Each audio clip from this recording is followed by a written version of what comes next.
You have the biggest children's hospital in the world that is manipulating, mutilating, and sterilizing young children. So I thought I had to do something. I knew that there were risks. I knew that there were things to fear, but there's something greater to fear rather than the consequences within this world.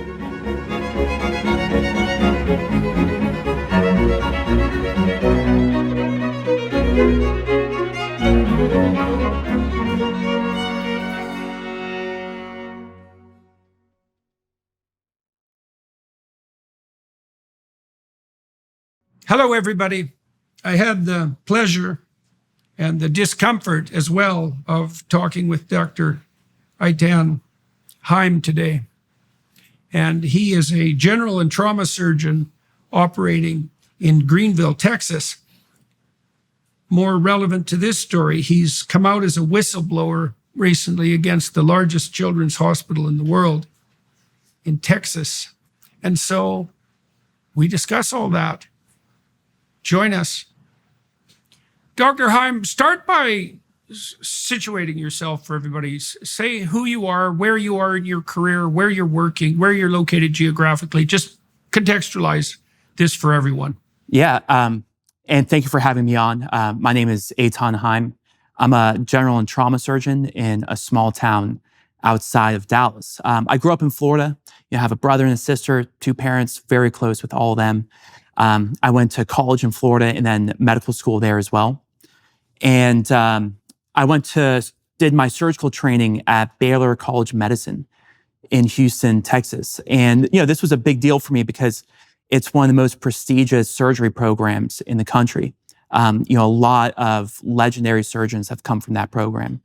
So I started that program in 2018 and was there for 5 years until 2023. So I was able to see the world of medicine and surgery before COVID and then afterwards. So I had a unique perspective because I was at the bottom of the rung during this time. And, it had completely changed my life, changed the way that I perceive medicine and the world around me. So the program is Baylor College of Medicine, but we'll rotate a few different hospitals, one of those being Texas Children's Hospital, which is the largest children's hospital in the world. One of the best hospitals too. What exactly did you see happening, and why do you refer to it in those terms? Yeah, because so when you're a surgical resident, you're at the very bottom of the totem pole of these big teams that take care of a bunch of patients. So all the grunt work is done by the residents, talking to these patients, doing the consents, seeing them every single day. And these are these big county hospitals, these big children's hospitals. So when I started in 2018, this was like the apex of American medicine, where people would be taken to the operating room, cut from the sternum to the belly, have their entire aorta replaced if they had disease. And these people would go home and I was able to see this and it was amazing. This is what I always dreamed of doing because my dad's a doctor. He would tell me stories. And, during that time, there was vigorous debate about issues in medicine and surgery. We would have these meetings every week where we would discuss these topics and we would discuss them freely. We would have these different points of view that were fleshed out, in really rigorous ways. But in 2020, all that changed. And this was, again, the time where I was at the bottom of the totem pole, right? It was like my second year in training. And it was in March of 2020 that everything had changed, where the medical profession and really our society's institutions had been transformed, I think, in 2 ways, where they had, instead of pursuing medicine based on morality and evidence and science, it was based on ideology. And what I mean by that is this belief that truth is subjective, that it's not reflective of the objective world, right? So that something is true if you say it's true, not because you can observe it or record it or measure it. All you have to do is just say it's true. And this is a problem when you see it in like a college classroom, but it's a totally different thing when it's guiding the interventions that you're recommending for patients. And that's what happened during COVID with the masks, the lockdowns, the social distancing. None of this was ever based on any type of scientific thought. It was simply because someone said it and everyone believed in it. But the second component that changed was censorship. The ideology had taken hold, but no one was able to question it. No one was able to debate it because of the censorship. It happened in the media, it happened in the news, but in academic medical centers, I can attest that this is where the effect was most powerful, where if you questioned anything, you would have the most severe repercussions to your job, to your future, to your opportunities, everything. So a lot of people saw that in like this very kind of bird's eye level, but I was in the hospital. We would see bad cases of abuse before, but the abuse we saw afterwards was the most shocking thing I've ever seen. So it's like during that time that I became very familiar with the sound a mother makes when you tell her that her child is dead.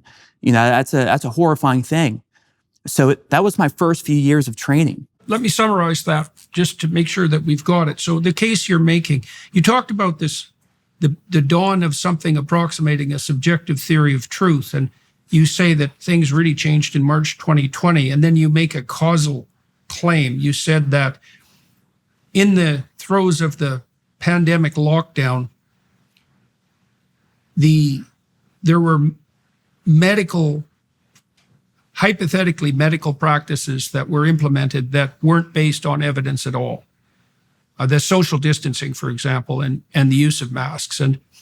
And if you opposed that, the introduction of a very strict form of censorship. And your sense is that actually changed medical culture quite dramatically and quite suddenly and maybe quite comprehensively. And you saw that extend to the degree where we were allowing, or hospitals were allowing or insisting that people who were ill suffered and died alone because they weren't allowed to see their loved ones. And then you said that you also saw the dramatic effects of the lockdown practices on children, who I presume were exposed to more abuse, partly because that wasn't being monitored by schools, but also partly, I would imagine, that the additional economic stress and sheer proximity to children that was produced by the lockdowns also exaggerated the conditions that would lead to abuse to begin with. You saw a perversion of the medical enterprise that you believed was quite profound. Now, why do you think you experienced that more dramatically in some sense? Because you were at the bottom of the medical hierarchy at that point. Why do you think that gave you a particularly insightful viewpoint? And the reason is because we would see these people every single day. The ones who would have to make the phone calls to the families was us. The people who would stay after and talk to the patients was us. The breakdowns these people would have were experienced by us. We would see all the worst parts of it. And that I believe laid the groundwork, because when you have the entire medical establishment, every doctor who participates in this, right? They like adopt this sin, right? The shame, because everyone knows it's wrong, but everyone's doing it. And it's kind of like you prepare them for what's next, because if they don't speak out on that, then they're not going to speak out on anything else. And the only way this becomes as universal, as institutional as it has now is if doctors don't say anything. Because what these people are proposing has zero therapeutic rationale. And that goes before evidence. That's upstream from evidence. Like if I take out an appendix, right? I take out someone's gallbladder or a colon mass because I think it's a tumor. I have to have a logic, a rationale. I have to be able to identify a problem, make sure that the benefits outweigh the risks, because whatever intervention we're applying, you have to do that calculus. It's an interesting hypothesis. You see, I hadn't considered the fact that acceptance of the lockdown lies, especially on the medical side, and the emergence of that cancel culture around any criticism, set the stage for the next sequence of lies. I mean, there's other causal reasons, I presume. I mean, I read a PDF a while back that was prepared by a marketing agency that described the growth opportunities on the transgender treatment front, the so-called gender affirming side of medicine, which that gender affirming phrase, that's like one of the most manipulative lies I've ever heard in my life. It goes along with the legislation to forbid so-called conversion therapy, which I, as a therapist, know that nobody has been doing for like 70 years. That was a complete bloody lie right from the beginning. And so your claim is part of the reason that spread so quickly was because there was a culture of compliance and silence that had already established itself firmly in the medical community. I've never seen the medical and psychiatric community do anything worse in my entire life than what's been happening with so-called gender affirming care. And so what other reasons do you know that made this occur? So, and just one more thing about what you say for the language. Yeah. It's anti-language, right? It's not just a euphemism. It's not just a few It's not a few degrees off from the truth. It's not oriented towards the truth. It's oriented towards the exact opposite. Completely. It's diametrically opposed to reality and to the truth. You bet. It's really something to see. And like, as you are implying, most lies are just slightly off kilter, right? And that's how people get away with them. But there are specific forms of lies that are diametrically opposed to the truth. And they're obviously insanely pernicious. And that's exactly the situation with so-called gender affirming care. Okay, so what did you start seeing? You talked about the kids that you'd seen who'd been damaged by the COVID lockdowns and the increase in abuse, but that's a separate issue apart from the establishment of the culture that we're describing. Yeah, so it was around 2021, 2022. Everything with COVID is happening, and I'm a part of it, right? So there's a part where I've adopted this shame. I know this is wrong. I know these people are being harmed. I know that what medicine is doing is wrong, and people are losing things that can never be taken back, and that I'm a part of that because I was playing a role in it. I mean, I tried to fight back everywhere I could, but in my inside, I knew that there was a sense of shame right within me. But then it was during that time that the transgender issue proliferated, right? It became nationwide, worldwide. And you think that these things are happening in Washington State, Oregon, New York, California, but you don't think it's happening in Texas. So the story starts in March of 2022, where I was still a resident. The hospital, Texas Children's Hospital, had issued a public statement unequivocally saying they were going to shut down their transgender clinic because of potential criminal liability. And that last part is important because they acknowledged that issue, potential criminal liability. The reason they released that statement in March of 2022 is because a few weeks before, the Attorney General of Texas, Ken Paxton, had issued an opinion saying that these interventions could be investigated as child abuse, which they are. So it makes sense why the hospital would release that statement, right? They need to protect themselves, avoid this criminal liability. So they say, we're shutting down the program. And I knew that was a lie, unequivocally. The reason I knew that is because I worked there. I did surgery there. The people who were doing these procedures had told me they were doing these procedures. So over the next couple of months, people I worked with had told me that, man, I just implanted some puberty blocking device in some 11, 12, 13-year-old kid who believes they're transgender. And I thought, man, that's odd. They released this statement a few weeks before, a few months before. So I thought maybe maybe like a few holdover cases. Maybe they were scheduled beforehand. I didn't believe it. It just seemed so absurd that the hospital would be lying about something like this. I just didn't think it was possible, right? So over the next couple of months, it just gets worse and worse, more and more frequent, where it's becoming more frequent, but also the stories are getting crazier, where you have these kids with tons of psychiatric issues. All of those are being ignored, and they're just getting these drugs, whether blockers, hormones, to affirm their gender. But I still didn't believe it, right? It took me months. But then it was January of 2023 that all doubt was gone, because it was during that time that the directors of the program, the transgender program, the one that supposedly did not exist, were given the opportunity to speak at the hospital's most prestigious lecture series, It's called Grand Rounds. This is a lecture that's given every single week. It's like demonstrates the priorities of the hospital. So you have the directors of the transgender program who are talking to the entire department, talking about their algorithmic approach to the hormones and the blockers, advising general pediatricians to ask about gender identity behind the backs of their parents, talking about fertility preservation in 11, 12-year-old kids, talking about mastectomies when kids get a little bit older.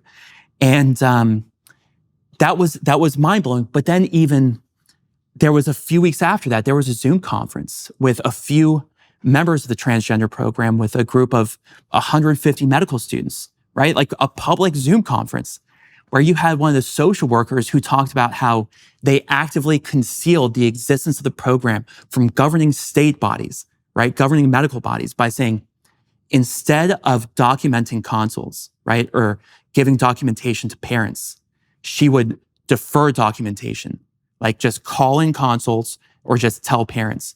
The reason is to not leave a paper trail. So these people were explicitly talking about how they were hiding this program. How did you get access to that Zoom call? Because they were public. The entire medical school. Wow. It was a medical student group who put on this conference so anyone could join. There were like 150 people there. And the Grand Rounds, the Grand Rounds lectures are open to every person at Texas Children's, every person at Baylor. So you have like hundreds, if not like over 1,000 people who know the hospital said one thing, but they're doing the exact opposite thing behind closed doors. And so it took me months to make that conclusion because it's just so insane. And Texas Children's... Right. Of course. Well, I talked to Michael Schellenberger after he broke the WPATH files. And Michael is obviously a journalist who he broke the Twitter files too, him and Tybee. And Barry Weiss, I think, was involved in that too. So he's not a coward. And he told me when we discussed the WPATH revelations that he had watched Abigail Schreier and I talk about her book, Irreversible Damage, and the harm that gender-affirming care, God, I can't even use those words, is doing to children. And he said that he couldn't believe it. It took him 2 years. It took him 2 years to admit to what might be going on. And, it's obvious that you were suffering from the same conundrum. And it's not that surprising, right? Because watching something like that unfold is the sort of thing that makes you question your own sanity, because you're forced into a position where you think, well, either I'm seeing what's going on and 1,000 people are ignoring it, even though it seems extremely pathological and illegal and anti-medical and immoral, and that's casting a dim light on the entire profession, or you're going to wonder if maybe there's something wrong with the way you're looking at the world. And both of those are really stark and terrible choices. And so it's not surprising it took you a number of months before you would even fully admit to what was going on. What was your emotional state like at that point? You really look at who you are, right? Like who am I as a person, right? Am I really a doctor? Am I a surgeon? Because that was like the question. That was a question that was going through my mind. I never thought about it. I never answered that question before, but because everything that happened during COVID, I was so angry. Every day I was angry. And my wife would tell me, like, Eithan, you're angry. My parents would tell me you're angry. And I'm like a very not angry person by disposition. Like I never have been angry in the operating room. And that's saying something, for a surgeon to not be angry in the operating room. But I was angry. And because I hated to see what was happening to these people, to these kids, to even these adults, everyone, because everyone was taking on these lies, but people were being harmed by it. People were dying alone. These kids were suffering. And I was seeing it every single day. So when I would come home, I was angry.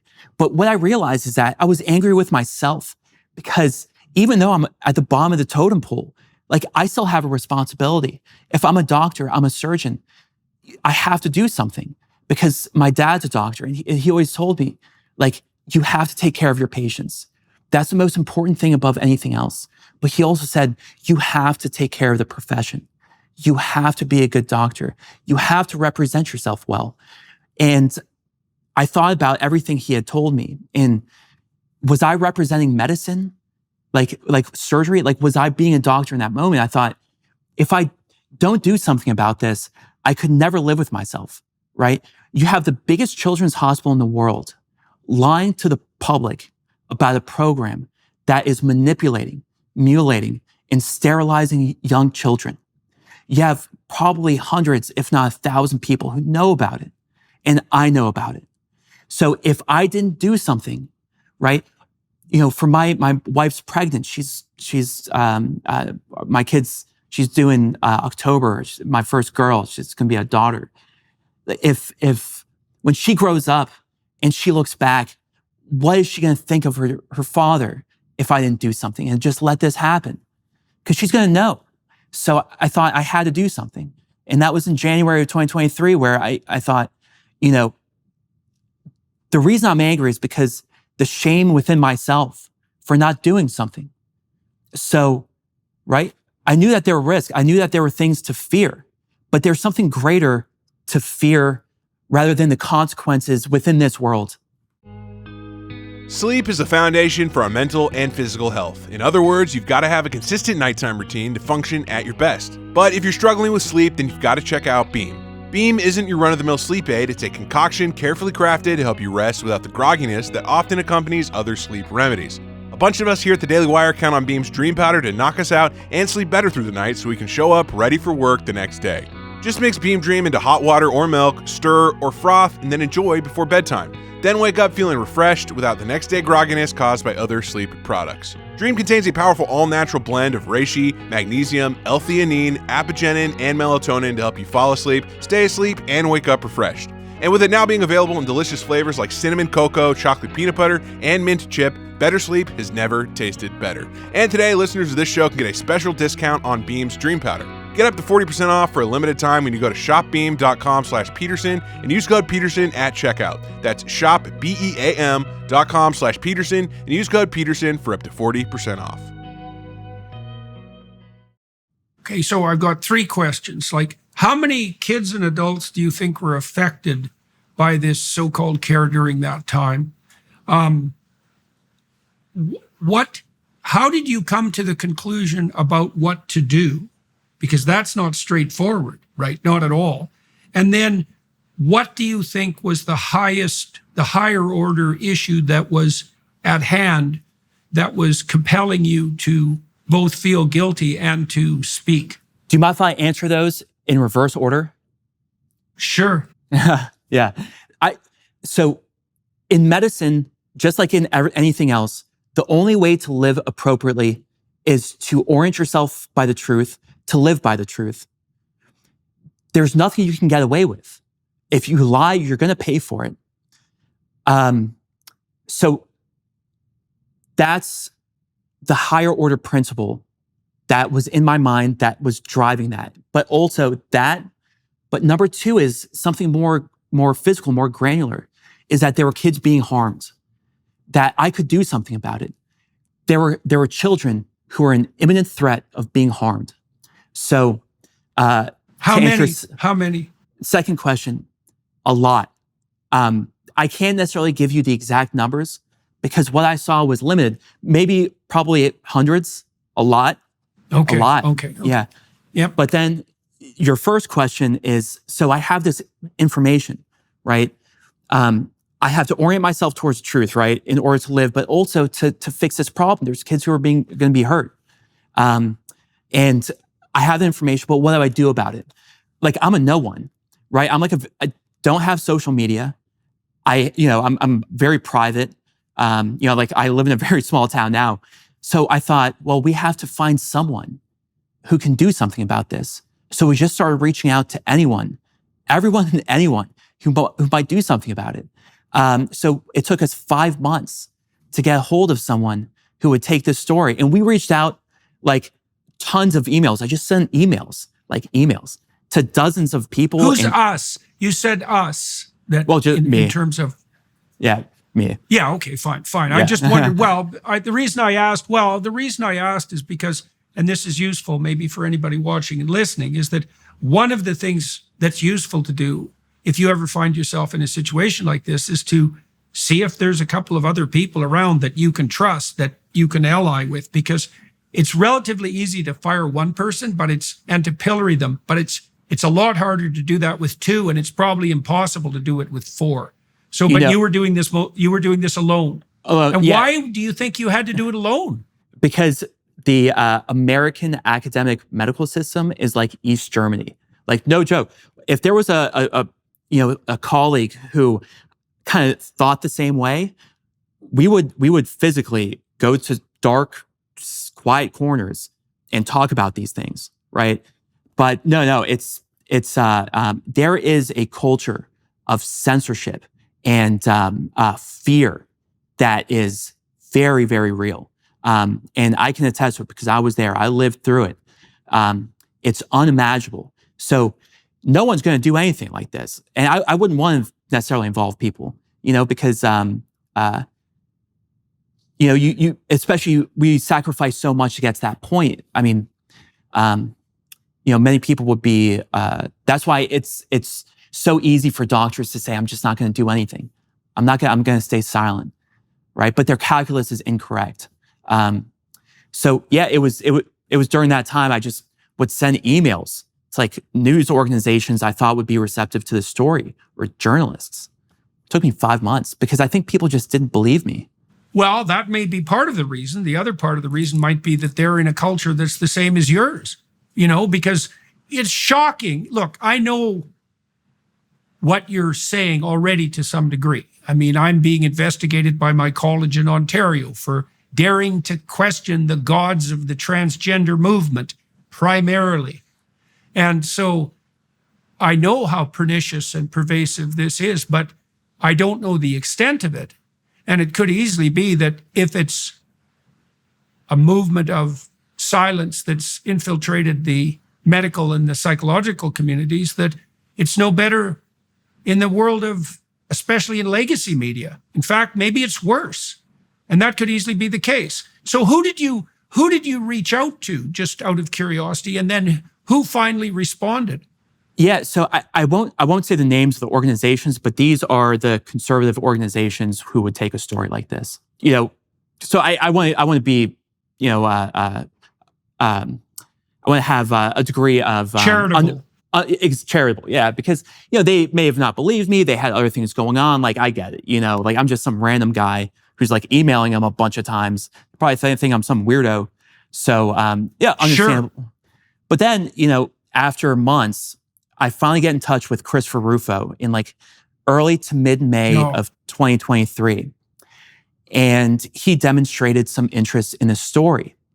So we go through the vetting process to make sure I'm not, I'm a real person. I'm a surgeon. I work there. That story is true. And it was the perfect timing because I didn't know this at the time, but the Texas Senate was voting on the bill to ban these interventions in the state of Texas, like a week later. So we go through this process to get the story ready. And then the story comes out on May 16th, 2023, and blows up in the news. It's everywhere. I think you even retweeted about it, if I remember correctly.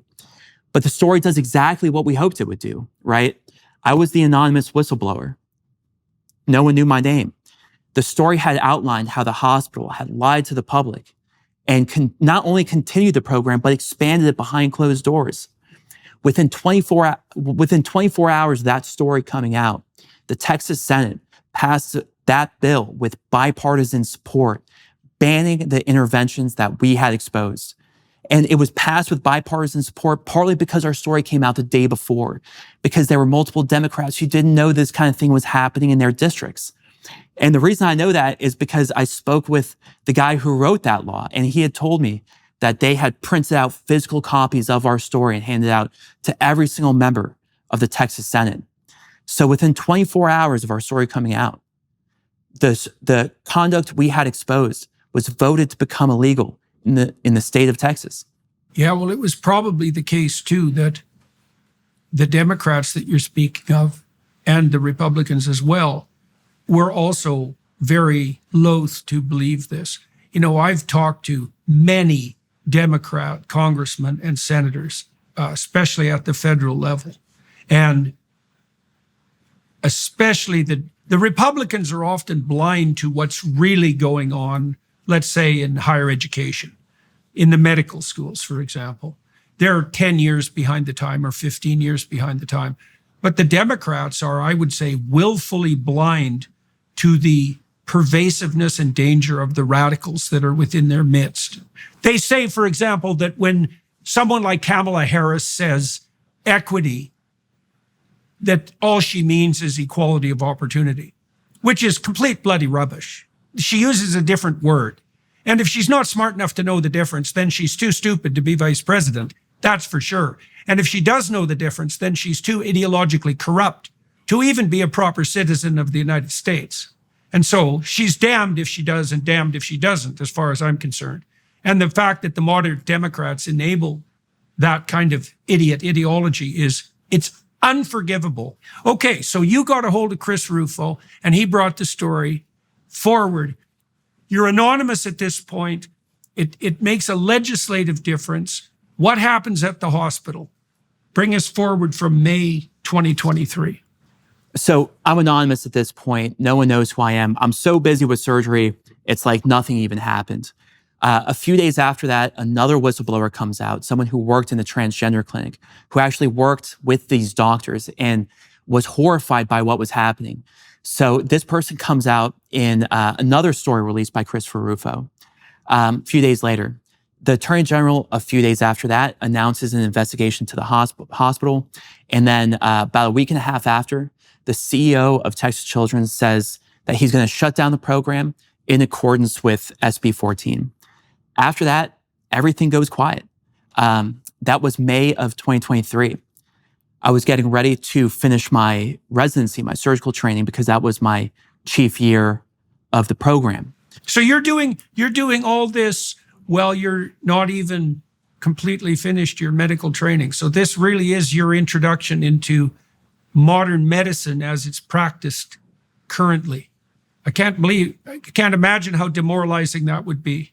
But it's for that reason that I did it, right? It's because I was seeing what was happening. Of course, someone has to do something about it, because if I want to pass on a career, a profession to my children, a world to my children, I have to do it when it's the most difficult thing to do, right? It's like, what option did I have?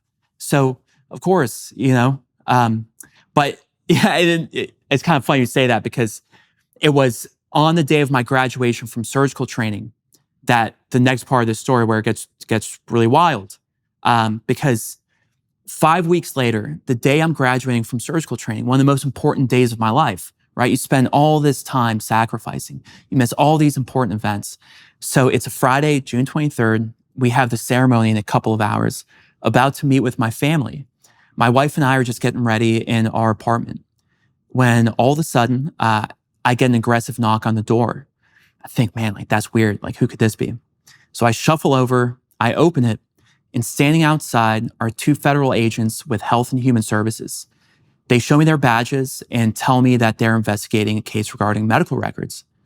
So in that moment, everything you freeze, right? Your mind just shuts down.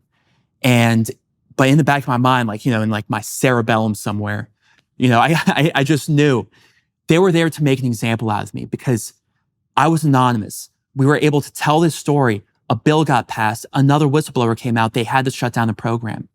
If I was able to do this, how many other people were able to do this, right? It was a challenge to the dominant political ideology. Of course, I knew that's kind of what was going on, but you freak out in the moment, so I invite them in. So we sit down and they want to set up. So you figured that out right away. You basically figured that out right away. How the hell did they know who you were, given that the story had broke anonymously? Well, they had most likely used a huge amount of federal resources to pursue this investigation in that time to find out it was me. They had to mobilize the agents, do an investigation, right? Find all their evidence, surveil me to find out when I was going to be home, surveil me to find out when I was graduating, find out where my address was, and then come to my home a few hours before I was graduating. So, it's like when you have the most do you think they timed that? Do you think they timed that to coincide with your graduation? And also, who is they, as far as you know? Like, obviously the hospital wouldn't be very happy with you because they had to shut down this program. And then there are people pulling the strings behind the scenes to keep the program going. But who do you believe, or perhaps know, was behind the investigation into the whistleblowing? Well, you know who runs Health and Human Services and the FBI and the different legal organizations, right, that want to see this pursued. So you have the most powerful people in the country who I believe are behind this. And I think the timing was exactly what they were intending, because they have to use the value of that accomplishment, the meaning of that day, as their method to extort the threat, right? They have to use that as the extortion for my compliance, because they know I'm starting my career. In order to preserve that, they need to do that so that I comply with them. I admit to something that never happened so that I can participate in some phony investigation and then close the door permanently for other whistleblowers in the country. But as they're coming to find out, they knocked on the wrong door, because that day we decided to fight. But, when they were setting up their little tripod to do an interview, my wife comes out. She was getting ready, and luckily my wife is a brilliant attorney. She's actually an assistant U.S. attorney at the Department of Justice. So my wife works at the Department of Justice. She's a lawyer in the Northern District of Texas. She had been hired at the time, and that's an important point later in the story. Just kind of put that in the back of your mind. But she comes out, and we both look at each other and we say, bad idea. We go to our bedroom, and we both say, you know what? Not a good idea to speak with them without an attorney present. We go back out, and we tell them, we won't speak with them further. They say, okay. They pack up their things. Before leaving, they hand me a target letter. And it's just a piece of paper that says, I am a potential target of a criminal investigation, and it's signed by an assistant U.S. attorney in the Southern District of Texas. So we knew that a few minutes after that door opened, the door closes, our lives were going to be changed forever, because we had a choice, just like before. Do we fight back? Do I fight back? Right? Do I submit to this ideology? Do I compromise everything I believe in? Everything I believe my profession to be? Do I compromise what was happening to these children? So there was no question. There was no way I would allow that to happen. So I decided to fight that day, and we've been fighting ever since. What do you think they wanted from you? Like, they presumed, I imagine, or knew that you were the whistleblower at that point, and they came using these very sophisticated, I would say, and well thought through intimidation tactics, extraordinarily well timed, I would say sadistically well timed. And but you've already broken the story, and so you've done most of the damage that you could do, arguably. What do you think they wanted from you at that point? Fear and compliance. Because they needed, right? It's like, it's not the typical justice system, right? Where it's these people who are actually pursuing the truth in order to obtain justice. This is the exact opposite. When you become a target of a corrupt justice system investigation, people believe that when you comply, when you give in to them, you're actually going to make it better for yourself. But it's the exact opposite, because it's their virtue, it's the truth that they are targeting. So you believe that your participation, right, if you're innocent, will exonerate you. But it's the exact opposite. It's because you're innocent, because you're virtuous, that they're targeting you in the first place. And I knew that at that point, because I was able to see all these investigations over the previous couple of years where this was happening. So at that point, I already had the framework in my mind. Like, this is a corrupt Department of Justice. What kind of investigations are you referring to that you had seen over the previous years? If you think about the main political investigations into political opponents of the Democratic Party over the past 4 years, So, for example, if you look at anyone who spoke out during COVID, if you look at Douglas Mackey, if you look at the abortion Bhattacharya. Yeah, Bhattacharya. If you look at the abortion protesters who are being sent to prison for 10, 20 years for the FACE Act for sitting in front of a clinic, right? You know, your compliance does not exonerate you, right? It's because of your innocence, because of your virtue that you're being targeted in the first place. So I knew that. It was obvious. So I still don't exactly understand say they wanted your compliance, but compliance with regard to what? For you to retract your accusations? You're telling me that you knew that complying wasn't going to help you, but I still don't understand exactly what they hoped to accomplish other than to intimidate you and to stop other whistleblowers. Is that the gist of it? And, you know, that's actually a really good question because compliance towards what? I believe they needed me to comply, right, in order to admit to a crime, to grovel at their feet, to issue some some fake apology for doing the right thing. It might be easy to just toss all of your discipline to the side for the summer, but a life of greatness doesn't happen by taking the easy route. The Hallow app offers an incredible range of guided meditations and prayers that are designed to help you deepen your spirituality and strengthen your connection to God. With Hallow, you can embark on a journey of exploration, diving into different themes and types of prayer and meditation. From gratitude to forgiveness, each session offers a unique experience, sparking your curiosity and deepening your spiritual understanding. You can choose different lengths of meditation to fit your schedule, whether you have a few minutes or an hour. With its user-friendly interface and hundreds of guided meditations, the Hallow app has quickly become a go-to resource for people seeking spiritual growth and healing. You can download the app for free at hallow.com/Jordan. It allows you to set prayer reminders and track your progress. Hallow is truly transformative, and it'll help you connect with your faith on a deeper level. Don't lose your prayer habits this summer. Maintain your peace and deepen your relationship with God. Download the Hallow app today at hallow.com/Jordan for an exclusive 3-month trial.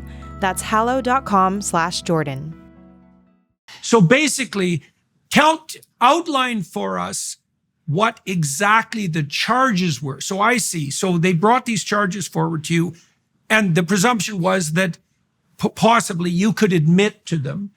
Hypothetically, that would mean things would go easier for you, which is completely not true. But then it would also discredit you and serve as an object warning to anybody who was going to pull the curtain back in the future. Okay, so what exactly did they accuse you of? So at that point, completely unclear. And that's where it goes into the next part of the story. But I think it's the point where they needed to make an example out of me. They needed to make me into a criminal, right? Because if they could do that, of course, they shut the door permanently to every other whistleblower in the healthcare system in our country. Yeah. They shut it permanently. Well, and they discredit you too. Exactly. Right. And that's going to be very convenient because, you could imagine that that Ken Paxton, for example, and the rest of the Texican Republicans aren't going to take the rebellion of the Texas Children's Hospital and their lies lying down. And so you play a pivotal role in that. Their best strategy is to discredit you and turn you into a criminal, obviously. Okay, so continue with the story. Let it continue to unfold. Yep. So after that, right, what did we do, right? So my wife and I, we had the graduation. We go on our patio and we celebrate. So we put on Vietnam War music. We open a bottle of champagne and we celebrate because at that point, what do you do? Well, good for you. So you went on with the celebration. Of course. Yeah. Huh. Yeah. No, we had, okay. But it was kind of one of those moments where you look back and you're like, oh my God, like that's completely insane. But like, what else could you do, right? When the federal government comes knocking at your door, right, you have to fight back. Well, I also think when you're shocked like that, you tend to revert to what would be typical and habitual behavior, because you don't know what else to do. I mean, what the hell do you do when the feds come knocking at your door because you've blown the whistle on people in your children's hospital who are mutilating kids? Like, that's a nightmare that's really beyond comprehension. And so it's not like you're going to know how to react. Yeah, and it was at that point where it's like, once you cross the Rubicon, you're you're never going to go back to that life. That you become this new person, like you're entering this unknown world where you don't know what it's going to be, right? It's like complete darkness, but you have faith it's the right place to go. So we got in touch with our attorneys, right, through Christopher Rufo, brilliant people. Marcella Burke, she's amazing. She's a fighter. So we knew she was the right person for the case. Over the next couple of months, we go into like this state of legal purgatory where we have no idea what's going on, what they're investigating, anything. Because, right, we had exposed that the hospital was lying. They were doing something that they acknowledged held criminal liability, right? It's like, I'm a whistleblower. I had made this public. A law got passed within 24 hours. Like, what could they be potentially doing?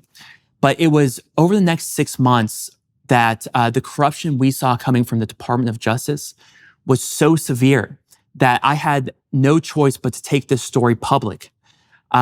Because I had no intention of doing this. We moved to a very small town, and I work in an even smaller town. We just wanted to get on with our lives, have a family, operate on my patients and take care of them. But it was during those 6 months where we knew that I would be destroyed if I stayed silent. And that's why I took my story public. But to outline that a little bit more, after I took my story public in January of 2024, 6 months after, my attorneys had sent a letter to Congress outlining that misconduct in a letter to Jim Jordan. And just to give you an example of a few things, Oh, yes. So the misconduct, you're speaking of the misconduct of the Department of Justice officials specifically? Yeah. Okay, and the misconduct you're referring to is it limited to their intervention in your case and their ill-defined threats towards you, or were there more things? You said that you became aware of more corruption. So obviously they came to intimidate you with ill-formed and false charges. And obviously that's bad enough. But you alluded to the fact that you discovered other things as well. Yeah, well, it was the interactions between my attorney and the prosecutor, my attorneys and the prosecutor.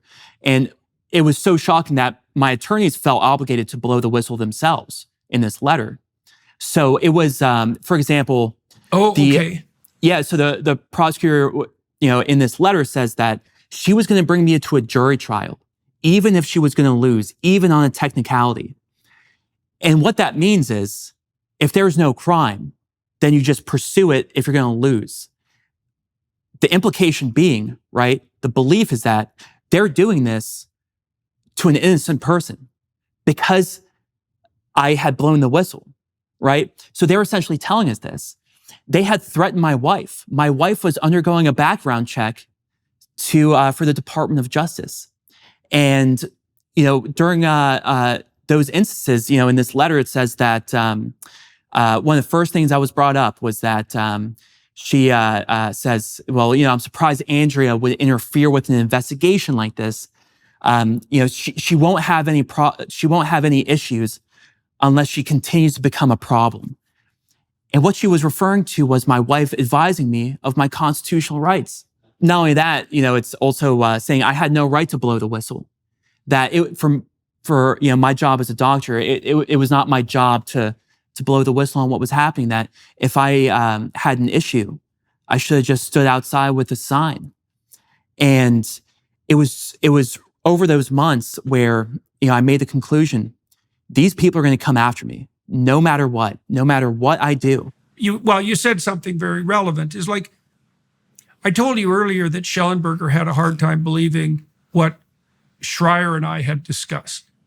And then so that just shows you how difficult it is for people to believe what's actually going on. But then also it's the case that when someone like you pops up, or arguably someone like me, say in relationship specifically to the Ontario College of Psychologists, it's a lot easier for everyone to assume that you're a troublemaker or that I'm a troublemaker, that there's something fundamentally wrong with us, and that the institution that we're criticizing couldn't possibly be that corrupt. And like that impulse to demonize the whistleblower is valid when institutions are mostly sane and have integrity. And our institutions were mostly sane and had integrity until quite recently. And what that also implies is that it's very hard for anyone to overcome their suspicion of, let's say, someone like you. When I first heard about your case in detail, I had tweeted you out a year ago or so, as you pointed out, but I became more aware of what was going on with you again in recent months. There's this little part of the back in the back of my mind thinking, oh, this guy, he's probably just a troublemaker. He's probably just a narcissist, because even though I know that that could well be not true, right? And I have more reason to know that than most people. And so what that also implies is that moving ahead with a case against you is it's a perfectly logical strategic move, even if they know you're innocent and if it's doomed to failure, because the mere fact that you'll be dragged through the courts is enough to have 25% of people or 50% of people write you off as probably a criminal. Where there's smoke, there's fire. There's no way you would be being prosecuted if you hadn't done something wrong. So it's a very smart strategy. Yeah, and it's especially smart because there's going to be no consequences for them, right? They can bring this case, right? It's based on nothing, and they will become princes and princesses in this new empire of lies, right? Their loyalty to the cause, to go after an innocent person, is like their own blood sacrifice. If they can protect this evil ideology, if they can protect the harming of these children, then they are demonstrated to be, loyal subservience. But then I thought it's like people are waking up to it, right? Like people are seeing the justice system for what it is. Like this is a corrupt investigation. This whole thing is corrupt, and I'm going to be destroyed, right? Or worse, especially when you think about what's happened to other whistleblowers, right? Like in Boeing's case, where... Yeah, right. No kidding. If you're a problem... No kidding. So I thought the only way to survive this, both theoretically and possibly physically, is to tell this story, because it's going to happen either way. Yeah. Right? Yeah. Okay, so let me ask you again here. So you mentioned earlier who was leading the charge in the legal battle against you. So let's return to that for a minute, because insofar as it's possible and correct, I would like the people who are doing this not to be hidden. Now, you mentioned a assistant attorney general in the south of Texas. Is that the person who's pursuing this case? Yep.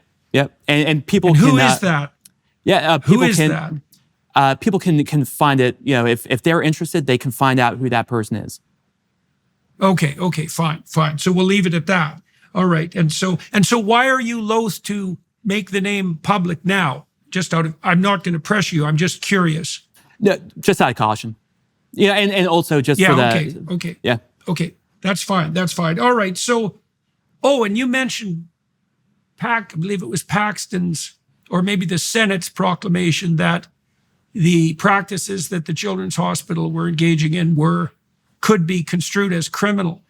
I'm curious at a international crimes level, because I think there's every reason to assume that the sterilization and mutilation of children is actually a crime against humanity. It's not a mere form of criminal activity, And I do believe, I'm not a lawyer, and that's a problem, but I read the relevant description of what constitutes a crime against humanity. And if this doesn't qualify, then, well, either my comprehension is addled or the legislation is written badly. Those are the options as far as I can tell. And, just to take a little detour for a second, I would actually challenge that, right? Like Dr. Peterson, I would say that this is already a crime, right? It's always been a crime. If a patient comes into my clinic, right? I was doing surgery earlier today. I'm in clinic tomorrow. Someone comes into my clinic and they say, Dr. Haim, right? I'm so overweight, right? I'm so overweight, I need a gastric sleeve. they say it's my body image. I need this surgery. I need it because you need to affirm who I am.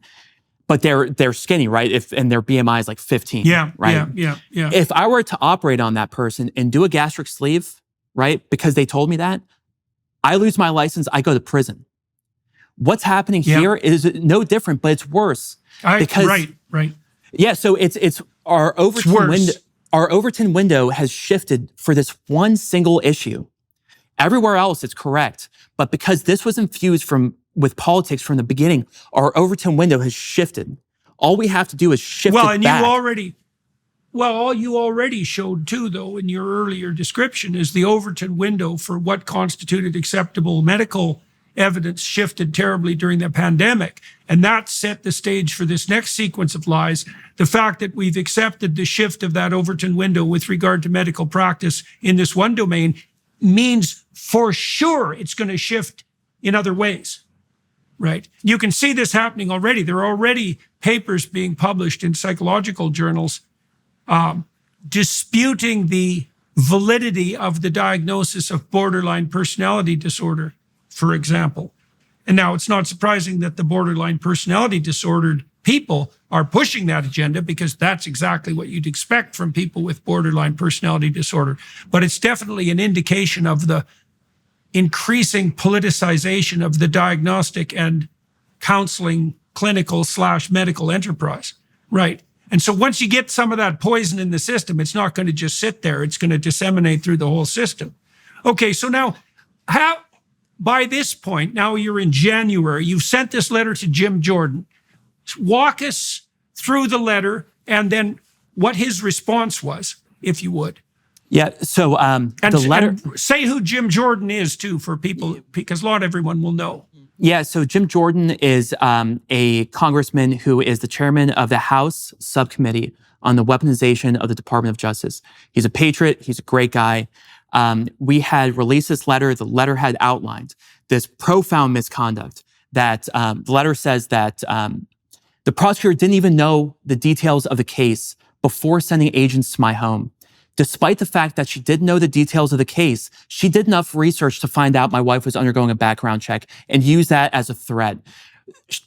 The letter says that, I had no right to blow the whistle. I had no right to try to protect these kids who were being harmed. The letter says that they were going to take me to a jury trial, even if they were going to lose, even if it's on a technicality, indicating that the law doesn't matter to them, that they're going to do whatever they want, whenever they want, to whoever they want.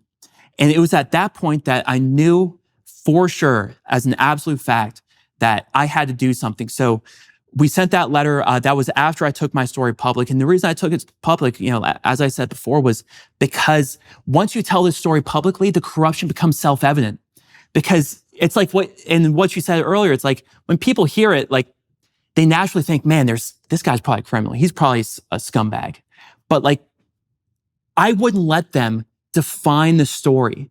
If I'm going to go through this, it's going to be on my terms, right? I'm not going to let them lie. That's a better strategy. Definitely. I'm not going to let them lie, just like they have everything else, to manipulate, to cheat, to coerce.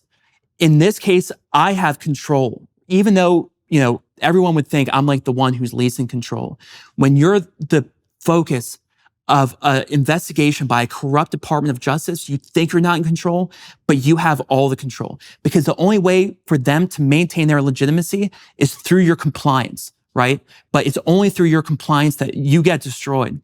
So I took the story public, and the reason was just to protect myself, but also because the story is meaningless unless there's offense, right? And most of our politicians aren't doing it. Right? Most of the people who we elect to represent us aren't doing it. There's some good ones, but now it's our responsibility, right? And during those 6 months where I was anonymous, we had spent over $250,000, all of our savings, our investments, everything. Like we're broke. We're going to be broke for a long time. That's okay. But we had gone on the offense too, to try to defend these bills, to try to develop cases not only to protect whistleblowers, but also to make sure this doesn't happen in the future. But so I come out in January of 2024 with my story publicly. Over the next few months, until June, a week and a half ago, I'm just public, right? I was working as a surgeon at the time. Walk us through that. Walk us through that. You brought it out publicly with Chris Rufo again, and then what happened to the story? Yeah, well, it kind of blew up.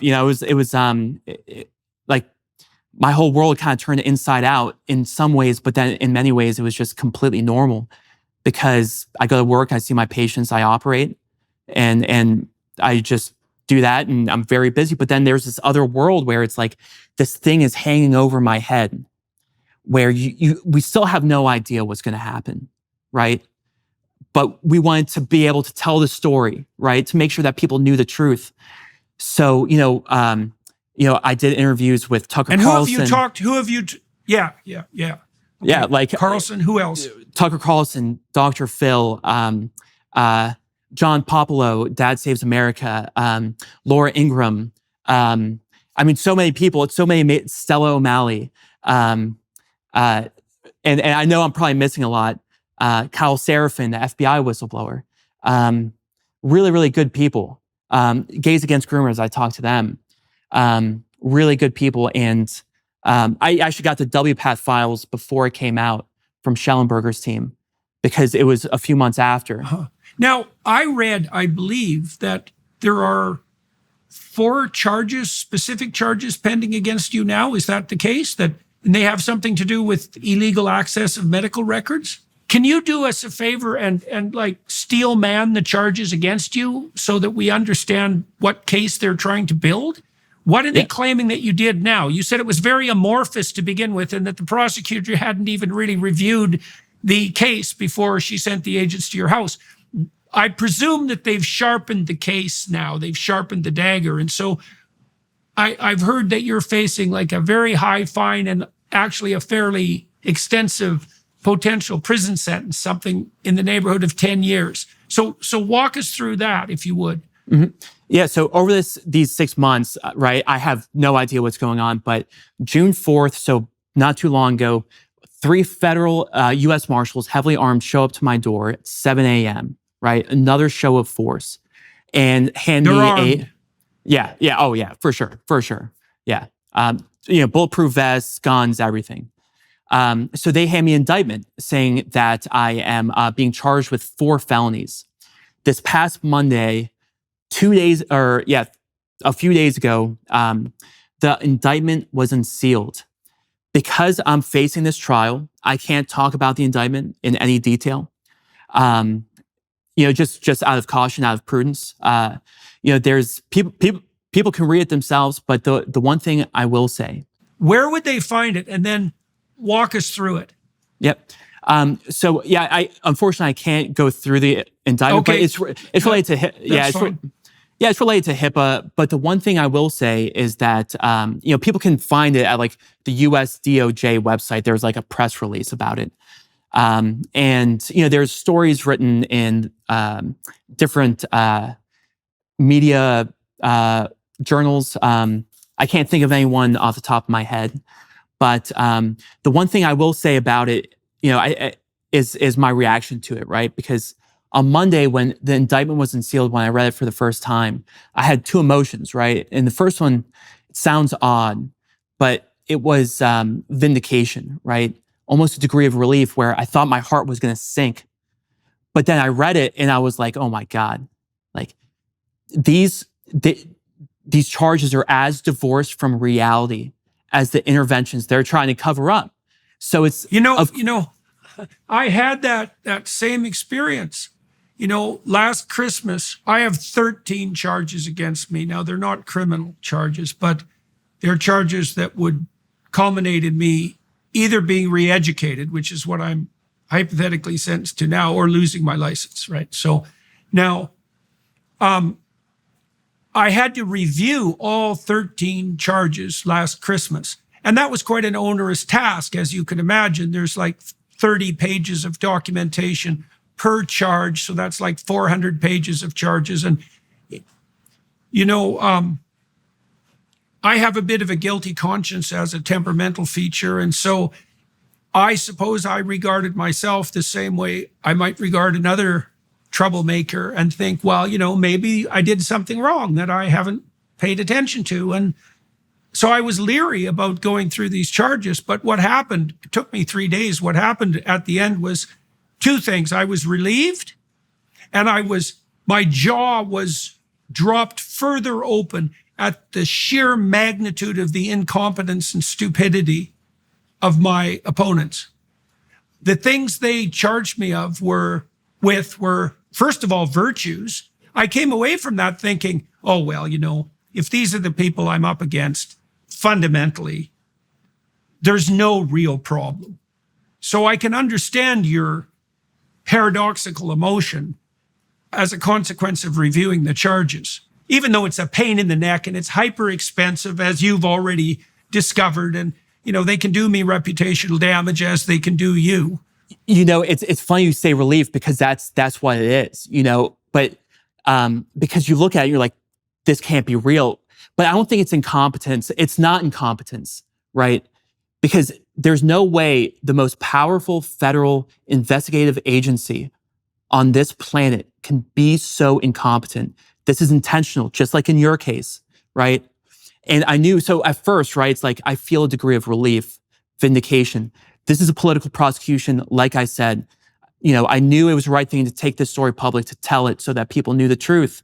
But then the second thing was just this visceral fear, right? This visceral fear, because I know that I face 10 years in prison. I might miss the birth of my first daughter, right? She's due in October. I could lose everything I've ever worked for, right? I could lose everything. We've already lost everything we've ever, saved up, all of our investments, our retirement, everything.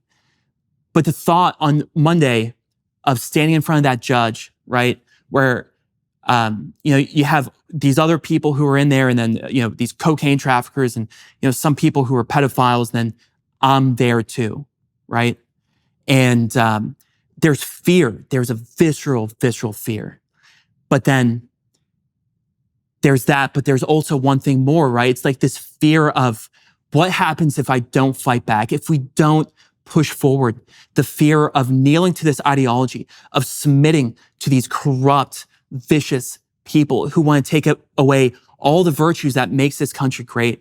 Because it's like, these are things in the physical world that they can do to us, but there's something I believe that's beyond that, that's something that transcends what happens in our lives. And if I submit to this, I fear what happens then. So even though I'm scared of what I face moving forward, what kind of world is my daughter going to have if I don't do something about it? We have to do something now. So it's, since then, there's fear, but there's resolve, right? We have to fight. We have to stand up. We have to make this right. Because if we don't, then we say we love our children, we're willing to sacrifice for them. But what does that mean? Like, are we really willing to sacrifice for our kids if we're not willing to do something like this? Do we really love our kids if we're not willing to stand up for them in this way, to sacrifice, every part of ourselves? No, you can't say I don't believe that. I believe that if you love your children, the only way to really love them is to sacrifice for them. And if that means sacrificing what's happening to me, then I'll take this fight. So let me ask you another question here, if that's okay. So this is just a practical question, and then I'll ask something that's more conceptual. How is it that you're still practicing? I work with good people, the best people. And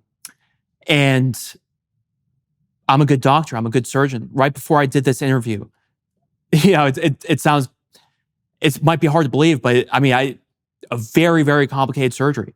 Yeah. But I'm amazed they haven't suspended you or done something to trump up a situation that makes it impossible for you to continue. I'll tell you what, there's one thing I realized, right? Once I took my story public, you think you think you're going into this world that is darkness, right? That you're going to be destroyed, that everyone's going to come after you, and you think you're going to lose everything. But then what I realized that it's the exact opposite, right? Where you gain everything, where you meet the best people in the world, where people from all over the world will support you, where you can live for the first time with dignity. You can look at yourself in the mirror and you can say, I'm not lying to myself. I can call myself a doctor, but this is true. This is not something that is not real, right? And people understand that, right? People can see that, like, he told this story. He took a risk with telling the story, and he might, whatever he faces, right? But he told the story, and you know what? People have been willing to stand behind me. And that includes my patients, the people I work with. And it's the most amazing thing because, the day the federal agents came, of course it was crazy. I had to take like an hour or two to recollect myself. But I went to work, I rounded on like 20 patients, sick patients I operated because that's my job. I have to take care of these people no matter what. And it doesn't mean anything if I don't do that, because I believe I was put on this earth to take care of sick people. So no matter what happens, I have to do that. So I'm still working because I think that people understand more what's happening to this country, right? They understand what this is and they understand my story because it's happening to other people. It's happening to me. They know it's going to happen to them next. Next question. What were your political beliefs and your degree of political involvement before you started to see the ideological corruption and cowardice emerge in the medical profession? Were you a political person? And if so, where would have you placed yourself on the political spectrum? I think like so many kind of prominent, or like a lot of people, and I think yourself included, I was a big time lefty for a long time, up until about college. I kind of just, you become part of this milieu, right? This social, cultural, educational milieu where your natural state is just to be on the left. So that's where I was. But it was in my 20s that I kind of started to wake up to what was happening in the world. And a lot of it was because of Israel. Like my family's from Israel. My dad's from Iraq. They're Iraqi Jews, and they moved to Israel in the beginning. My mom is German. She's Christian, but she converted. That's where she met my dad. She moved to Israel, and they met. But it kind of started this kind of, my eyes started to open, over the next decade, between like 21, 22, and like now. And it was also during that time that I just started reading like hundreds and hundreds of books about history and fiction and everything, politics, economics. And because I always thought, I would read these books and I thought, like, our lives are so tame, right? We live in such a privileged time that nothing like this is ever going to happen. Reading stories about World War II and before, and like what my family had to go through in Israel or in Germany. I thought that it would never happen, right? But then over the next couple, since 2020, I thought everything's changed, right? Now people like us are in the center of those stories. And what I thought would never happen in my lifetime is now happening. But one thing I always remember from those stories is that the people, that there's no lying to yourself. There's no giving in and getting away with it, because the truth will always prevail. You might have to sacrifice your life. You might have to sacrifice a lot. But in those cases, the truth always prevails, and people always remember the people who did the right thing when it was the most difficult thing to do. So I kind of made that transformation towards becoming more conservative. But yeah, for a long time, I was a big old lefty. So I'm curious, Dr. Haim, I've spent an ungodly amount of money fighting off the bureaucrats from the Ontario College of Psychologists. It's ridiculous. And so luckily, I suppose I have the money, although that's not just luck, I might point out. But I don't understand how you're managing this. You said you already spent all your savings and all your money at hand, something approximating $250,000. How in the world are you funding it? And is there anything people can do to help? So ever since the agents came to my home, June 23rd, 2023, we knew we had to take this case forward. So we were funding it completely by ourselves. So we spent, at this point, over probably almost $300,000 at this point. Everything we've ever invested, all of our savings, all of our retirement, every paycheck we get goes to it. And I don't say that as like a victim, because to be able to fight this, it's a privilege to be able to fight for a future for our children. But if people do want to help, the fund, we need it. We absolutely need it to fight this case in federal trial. It's going to be upwards of $1 million. And if they do want to donate, they can go to, conservatively, givesendgo.com/Texas_whistleblower. And it's the most amazing thing to see, how many people have come out in support. Every single message, every single donation. My wife and I, we read it every single night. Every single message, we read it multiple times, because it's like I said before, where it's like this world that you think you're going into. You think it's darkness and you think you're going to be destroyed, but there's actually this entire world where there's people who are willing to support you, but we need to fight, and that's what we're going to do. And there's no way that I'm going to dishonor the sacrifices of everyone who've donated to our legal fund. Yeah, well, that's one of the mysteries of telling the truth, is that you end up being surrounded by people who have devoted themselves to telling the truth. And that's a really good deal. Okay, so let's close with this. When we go over to the Daily Wire side, so everybody watching and listening, I'm going to spend another half an hour with Dr. Haim on the Daily Wire side. I think what we're going to talk about there, rather than the autobiographical tack that I often take, I think what we'll talk about is why he thinks specifically the transgender madness has taken over the clinical and medical world, because there's other ways the lie could have gone. So we're going to delve into that a bit more. What I would like to close this part with, unless there's something else specifically that you'd like to bring up that we haven't covered, is what the hell's going to happen next to you? What do you think is going to happen? And what do you want to have happen? What's your plan? So what happens from here is we fight. We go to trial. We have to win, because if we don't, the ability for people in American healthcare to blow the whistle, that door will be closed forever. I have to do it for my profession. I have to do it for my children. We have to do it for them, because they're the ones who are in most imminent risk of their lives being unalterably changed. And like how much I look forward to seeing my daughter and having children.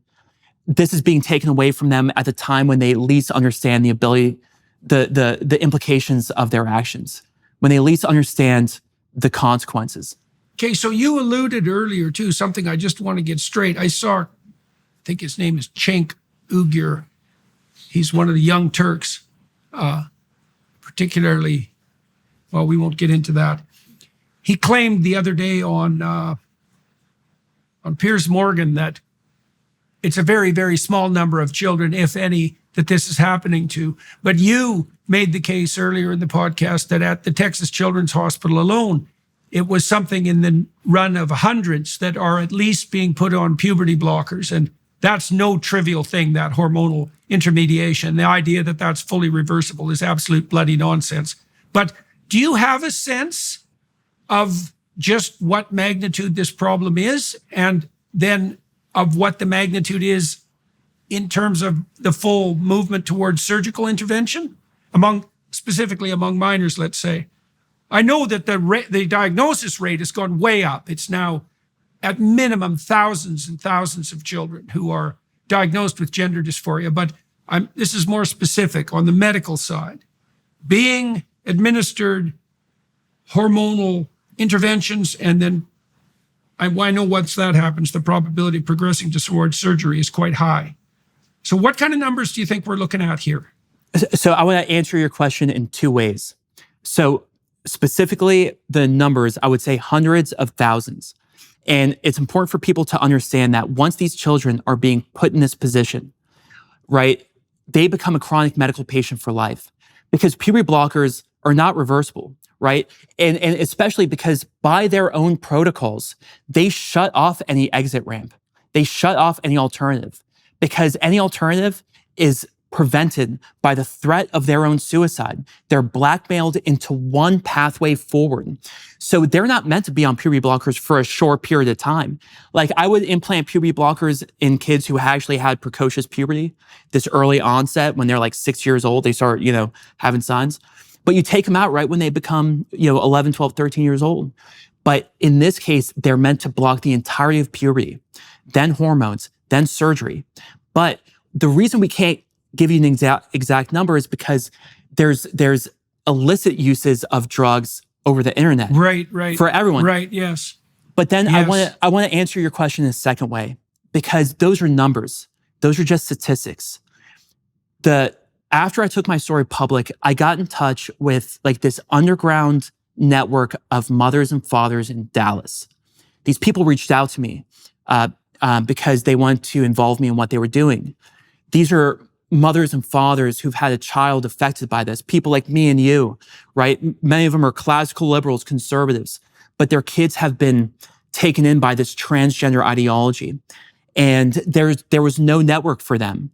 So this underground network of parents had formed like in the shadows, like they all use Signal. They were like very shadowy, but they have a huge amount of impact behind the scenes. Like they work on legislation, they work on bills. It's amazing.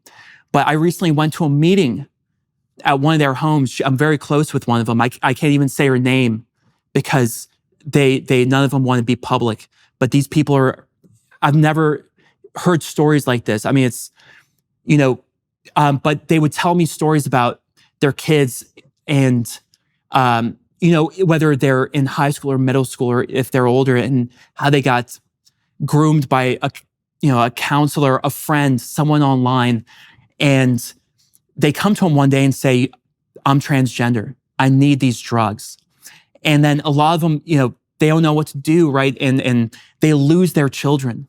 So they tell these stories about how these children are gone. They haven't talked to them in years. Some of them are being trafficked. Some of them, have lost their jobs. They're addicted to drugs. But you see the pain in their eyes, right?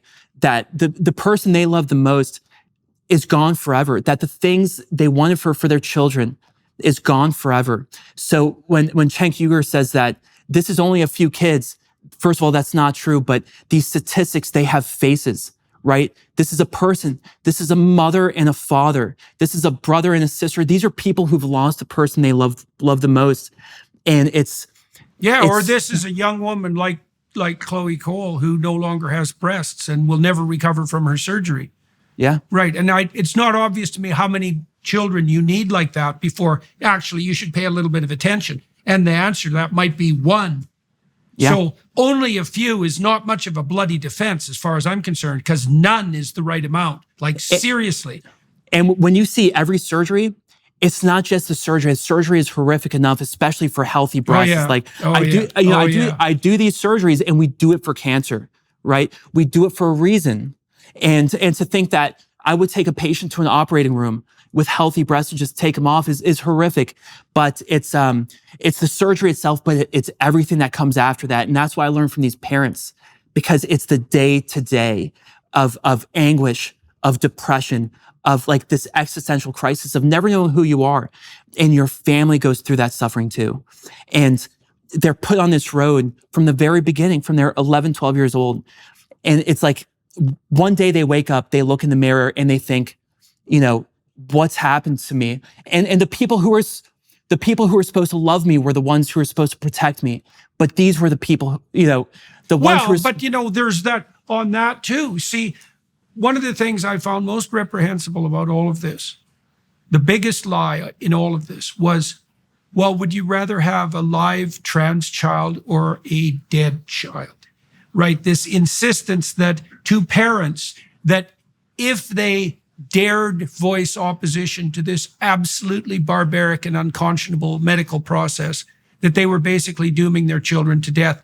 I've studied atrocity for a very long time, and I've listened to and read things that were so terrible that it took me a long time to recover. And I swear, I don't know if I've ever come across anything worse than the lie that if you don't facilitate your child's sterilization and mutilation, you're responsible for their death. That's like Auschwitz level brutality and worse. There's no excuse for it. It's prison for those people. It's the most evil lie told in the history of medicine. Because when you think about in the past, in the past, when people were harmed by doctors, they would never have had the audacity to make it so that the people they were harming would appear that it was the doctors who were harming them were their salvation. That's never been done in the history of medicine. That's right. Even the Nazis hid their crimes. That's right. Even the people who were being harmed in those camps knew that these doctors were not helping them. But in this case, what they're saying is that we are your salvation. But what they're doing is they're actually their existential destruction, because these children are born perfect. They're perfect people, right? And they're going to grow up. It's hard, but it's those challenges that you go through during that time that make you who you are, and they're taking that away from them. Yeah, they didn't even tell Chloe Cole that body dysmorphia is a standard symptom of mild juvenile depression. The most obvious psychological fact, right? The sort of thing that any counselor who was trained at all or who wasn't outright lying would have said to her first was never told to her at all. And that's the depth of lies that the therapeutic community is engaged in when they're allies to the trans butchers. So, and is it, should we be parsing between the differences of this study versus that study when this is accessible to basic universal human logic, which is really the foundation of medicine? If someone's bleeding, you stop the bleed, right? If you have a confused young child, you do not give them cancer drugs, hormones, and you don't operate on them, right? You tell them to love who they are. Absolutely. All right, sir. Well, that's a good and terrible place to end. And so for all of you watching and listening, you can join us on the Daily Wire Plus side for that discussion. Thank you very much, sir. Thank you.